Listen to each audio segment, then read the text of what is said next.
Sejam bem-vindos ao programa Logística em Foco. Hoje nós vamos falar para vocês um pouquinho sobre carreiras. Nós estamos com Tadeu Ferreira, que é sócio-diretor da Aprimora Soluções em Desenvolvimento de Carreiras. Tadeu, muito obrigado por ter aceitado o nosso convite. Eu acho que falar sobre carreira hoje, né, é muito importante até na atual situação econômica que nós passamos, né?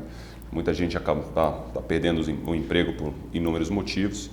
A gente sabe que o desenvolvimento de carreira é essencial e a gente tem muito o imediatismo ainda no Brasil, né? Mas primeiro, faça uma breve apresentação, fala um pouquinho aí do seu histórico, do pouquinho que você fez e o que você está fazendo agora. Bom, olá Anderson, obrigado pela oportunidade de estar aqui. Realmente falar de carreira é muito importante hoje em dia. Cuidar da carreira é muito importante, né? Falando um pouco do que a gente faz, né? A Aprimora é uma empresa de solução e desenvolvimento de carreira, mas até chegar aqui a gente passou por diversas oportunidades. Trabalhei em multinacionais como White Martins, trabalhei na área de logística, trabalhei na área de supply chain, até que em meados de 2010 me tornei recrutador de uma multinacional de recrutamento que se chama Michael Page. Depois trabalhei também na Randstad, sempre recrutando executivos de média e alta gerência para o mercado corporativo e industrial da região metropolitana de Campinas.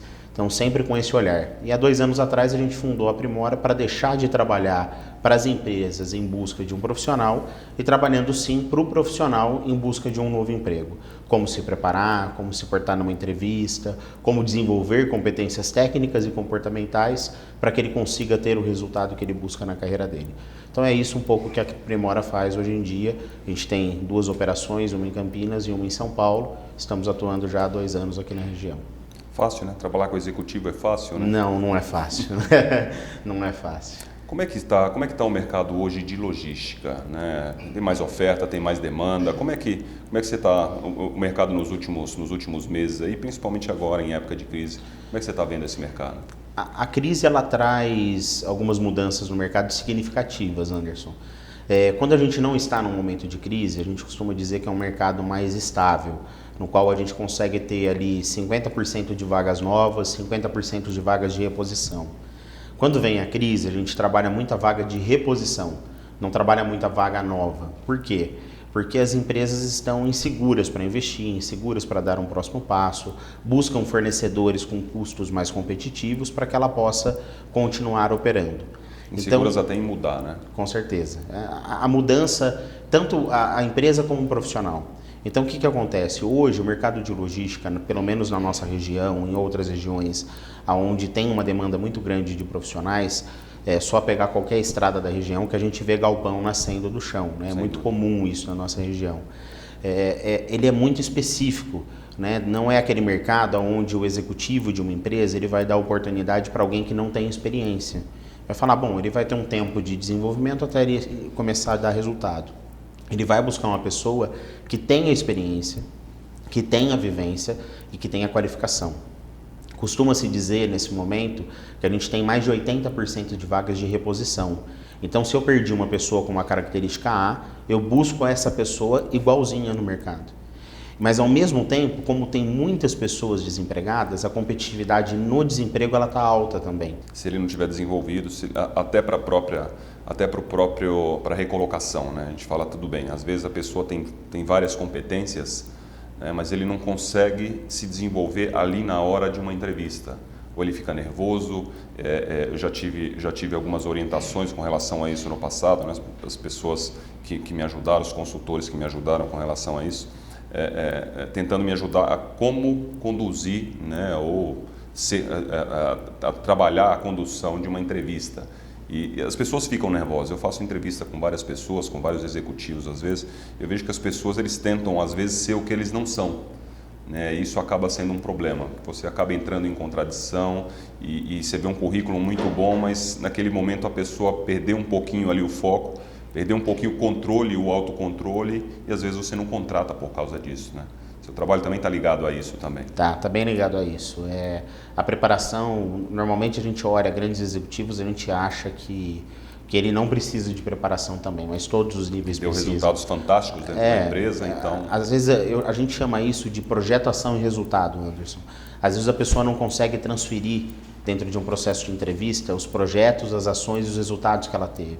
Ela não consegue transferir a entrevista dela para o entrevistador com dados e fatos, ela não consegue falar de competência técnica, ela não fala de competência comportamental. Às vezes a pessoa foi gestora durante muitos anos e ela só fala do que a empresa fazia, mas não do que ela fez. Como ela desenvolveu um gerido, que tipo de área que ela mudou, que tipo de ferramenta que ela utilizou. E realmente chegar na entrevista nervoso, isso pode prejudicar muito um processo de entrevista. Costumo dizer que a entrevista é igual o pênalti da final de um campeonato importante. A pessoa tem que bater e fazer o gol. Ela não pode perder, porque às vezes durante um processo de recolocação, ela pode ter uma única oportunidade de fazer uma entrevista. Às vezes o currículo dela é muito específico, a área é específica. Então são muitas variáveis, Anderson. Né? Às vezes acaba passando por várias pessoas, né? Com certeza. Perfis totalmente diferente. Ele está falando com um diretor de RH, depois ele vai para um diretor de logística ou para o presidente da empresa. Ele tem que estar preparado para trabalhar com todos esses fatores. Costumo dizer que isso pense qual a meta do teu entrevistador. A meta dele é muito mais comportamental, traga situações comportamentais. Então você está falando com o RH, traga engajamento dos seus colaboradores, fala sobre coisas desse tipo. Você está falando com o dono da área, ele tem uma dor técnica que ele tem que resolver. Então entre mais tecnicamente na tua carreira. Acho que uma coisa muito importante, quando é que um profissional ele deve começar a planejar a sua carreira? Porque eu acredito que no Brasil não é tão comum o profissional que planeja, que busca. Então, assim, né, em termos de porcentagem, hoje podemos falar que 80%, 90% com certeza não procura e não planejam sua carreira. Quando é que começa o planejamento? É desde o início, ali, ou desde quando você já começa a ter um pouco mais de maturidade? Fala pra gente um pouquinho disso daí. E se é cultural no Brasil se planejar a carreira? A gente vê as coisas acontecendo, muitas pessoas que eu converso, eles falam muito de, não de acaso, mas porque uma pessoa saiu, porque uma pessoa pediu demissão, porque uma pessoa fez alguma coisa errada, ele acabou conseguindo aquela vaga. Não foi algo que ele planejou, não foi algo que ele tinha até uma meta, mas a meta não estava tão clara. Anderson, muitos profissionais não planejam a carreira. Né? Eu não consigo te dar dados estatísticos corretos, né? Existe uma subjetividade muito grande.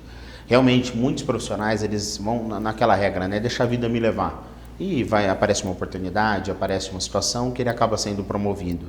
Na hora que ele vê, ele não tem as competências para que ele possa tocar a promoção e ele acaba sendo demitido. Eu posso te dizer hoje que as novas gerações, elas estão se preocupando um pouco mais com algumas coisas.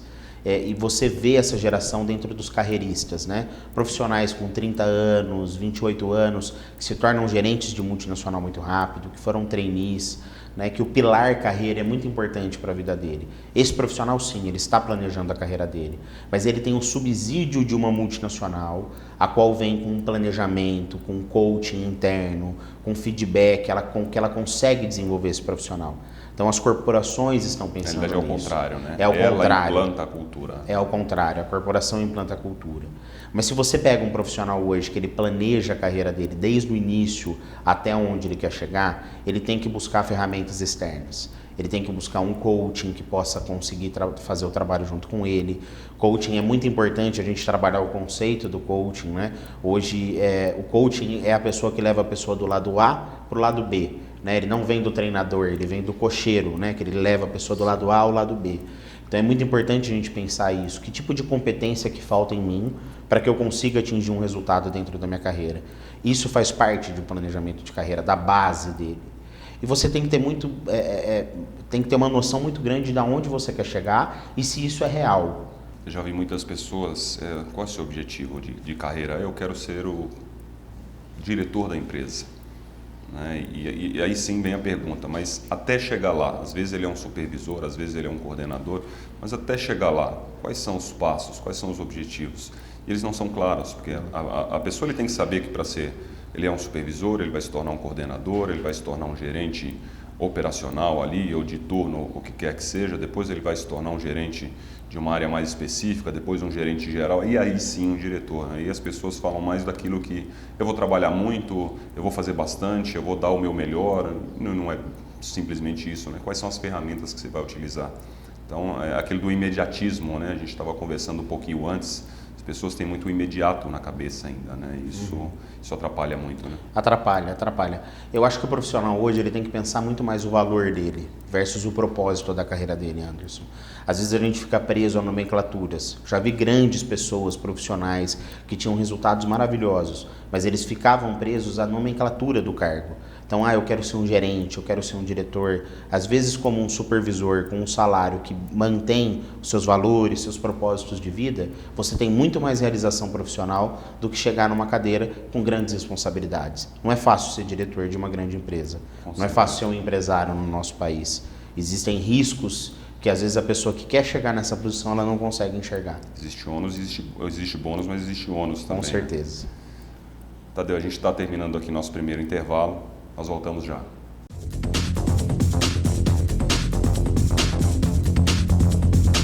Não perca esta grande oportunidade de gerar negócios. Confira os maiores eventos que serão realizados em 2016 pela Adelson Eventos.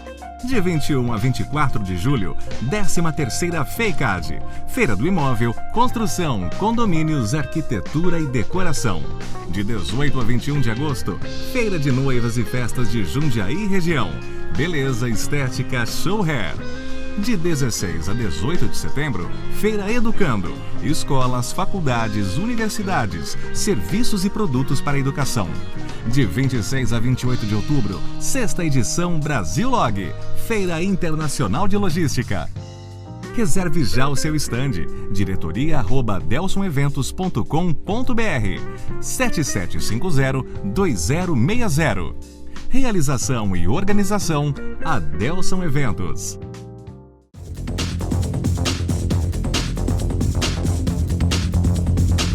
Estamos de volta. Tadeu, acho que uma coisa importante, a gente ouve muito, principalmente no passado, a gente ouvia muito falar sobre liderança e falar sobre o líder nato, né? Então eu ouvi muito isso na minha vida profissional, que só era líder, até para eu me desenvolver, às vezes para eu ganhar uma promoção, que o líder ele nascia com isso, né? com o fator liderança, ele nascia, era nato ou ele não conseguia se desenvolver. A gente sabe que não é bem assim que acontece. Tem pessoas que se tornam líderes, às vezes até no fim da carreira, com um bom desenvolvimento. Fala um pouquinho para a gente sobre isso. Primeiro, existe o líder nato mesmo ou não existe e ele pode ser desenvolvido? Existe o líder nato. É óbvio que existem pessoas que nascem com uma característica diferente, que foram educados. Têm reforço positivo, né? A psicologia diz que do 0 aos 7 anos a gente trabalha muito essa questão da formação da nossa personalidade. Então tem pessoas que têm essa característica desde criança, sim, Anderson. E elas conseguem ter um destaque maior. Mas liderança é uma competência, e competência a gente desenvolve, né? Não tem como dizer diferente. As grandes empresas hoje estão preocupadas em preparar os líderes do futuro, né? É muito importante ela pensar, eu preciso de um plano de sucessão, se eu perco uma pessoa, quem que tem pronta para que ela possa assumir? Então a liderança é uma competência que a gente pode desenvolver, a gente pode lapidar, a gente pode criar. Existem líderes situacionais, então às vezes numa grande corporação você tem aquela pessoa que ela é um líder situacional. Então, tem aquele projeto, coloca aquela pessoa na linha de frente que sabe que ela vai trazer o resultado que a empresa espera. Então as empresas têm que entender quem são eles. E a pessoa ela tem que entender que tipo de característica de liderança é importante para a área que ela escolheu trabalhar. Por exemplo, uma área de logística. Qual que é uma característica de um líder? Ele tem que ser participativo, ele tem que estar participando do trabalho, ele tem que entender tecnicamente do assunto para que ele possa cobrar os liderados dele. Dentro de algumas áreas mais comportamentais, que tipo de característica que precisa para que a pessoa evolua? Além da liderança, por exemplo, né? Além da liderança, por exemplo, né? Existem diversos casos de líderes que normalmente eles não dão um exemplo, né? E eles não conseguem cativar os liderados. E isso gera turnover, né? As empresas acabam desligando essas pessoas e essas pessoas acabam tendo dificuldade de recolocação, que às vezes ela assumiu uma cadeira que ela não estava preparada para isso. Quais são as principais competências hoje para um profissional que está iniciando a carreira e quer se tornar um líder, quer se tornar um executivo, quer se tornar um empreendedor? Legal. É muito importante a gente falar que depende muito da área, Anderson, mas competências comportamentais é competência de comunicação, tem que ter uma comunicação verbal, uma comunicação escrita correta, né? Hoje, muito da nossa comunicação ela é escrita, ela não é mais verbal. Veja as ferramentas que a gente tem, e-mail, WhatsApp, vários tipos de ferramentas de tecnologia que a gente pode trabalhar.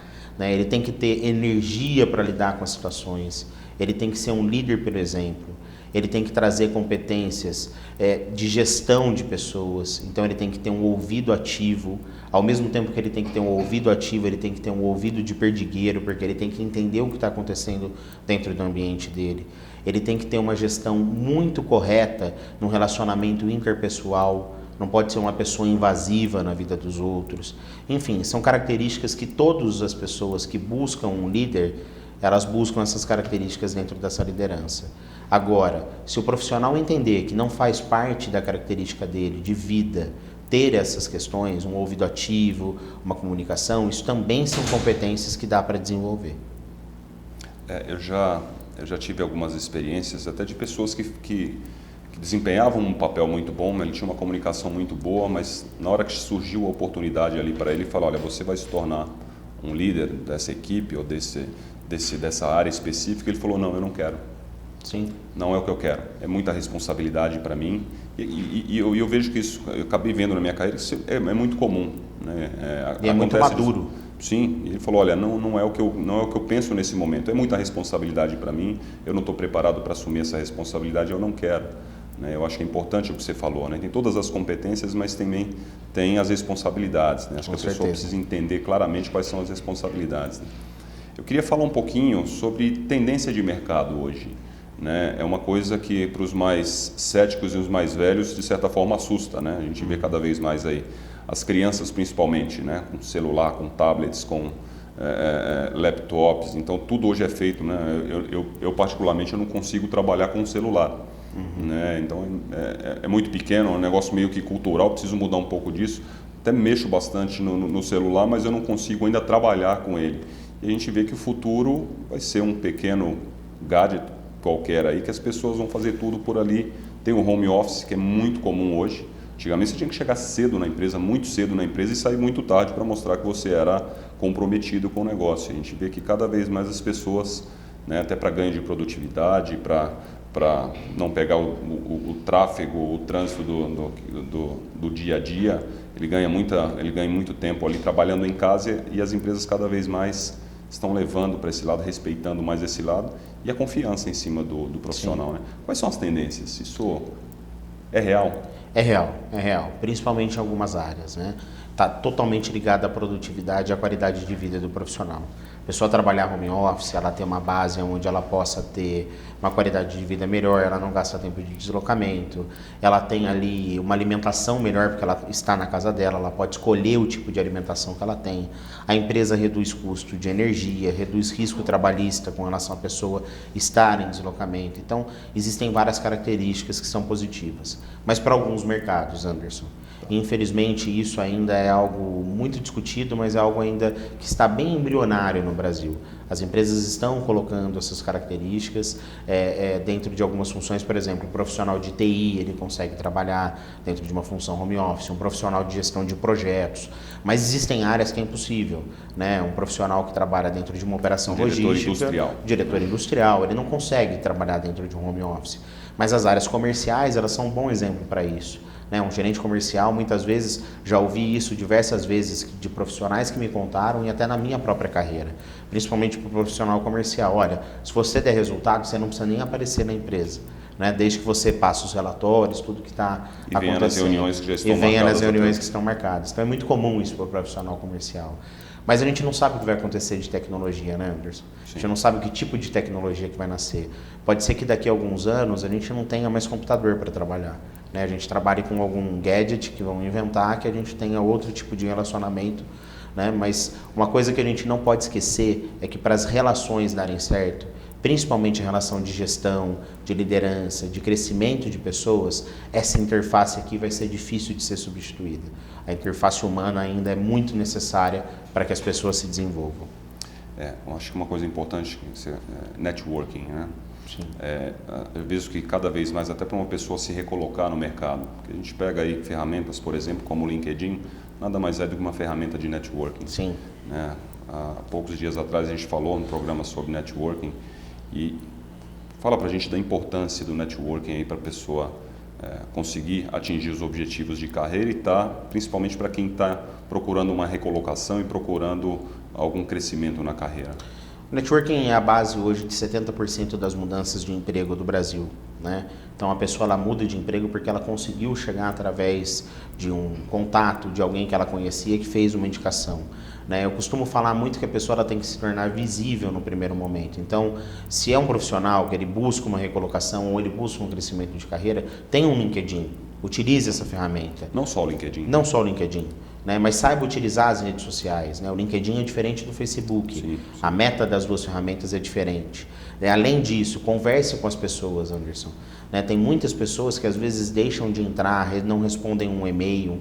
Então, para que você tenha a necessidade das pessoas utilizarem o teu nome para um networking, primeiro você tem que se fazer necessário para elas.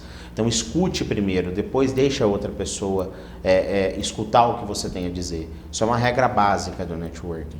Né? Eu digo que networking hoje é a base de muitas coisas que acontecem que as pessoas não conseguem entender.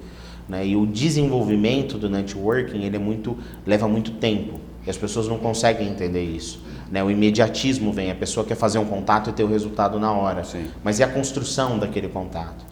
Então, se a pessoa não utilizar um LinkedIn, se a pessoa não conversar, se a pessoa não utilizar o telefone para fazer uma ligação, se manter útil aos outros profissionais, eu te digo que o networking dela vai ser muito baixo. E isso tira qualquer chance de desenvolvimento, de uma troca de emprego, enfim, qualquer oportunidade que ela poderia ter. Isso até para negócios, né? Eu tenho tido uma experiência nos últimos 5 anos que 70% dos negócios que eu faço, que eu consigo fechar, dos contratos que eu consigo fechar, vem através de algum tipo de indicação.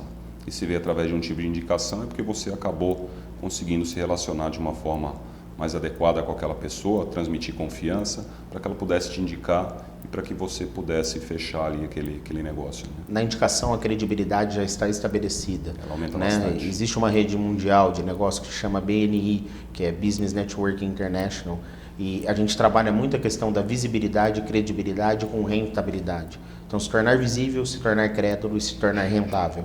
É assim que as relações acontecem. E ela funciona para um processo de recolocação.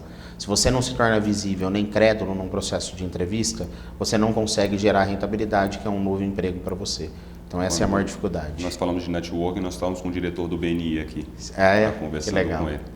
Nosso tempo está acabando. Muito importante a gente falar para um profissional, para um executivo hoje, um executivo que está fora do mercado, né, ou que está dentro do mercado quer se recolocar. Quais são as dicas que você dá, principalmente para quem está fora de mercado? Quais são as dicas? Como é que ele tem que se preparar para voltar para o mercado? Prepare muito bem o currículo. Tenha um currículo em 2 línguas, se você fale 2 línguas.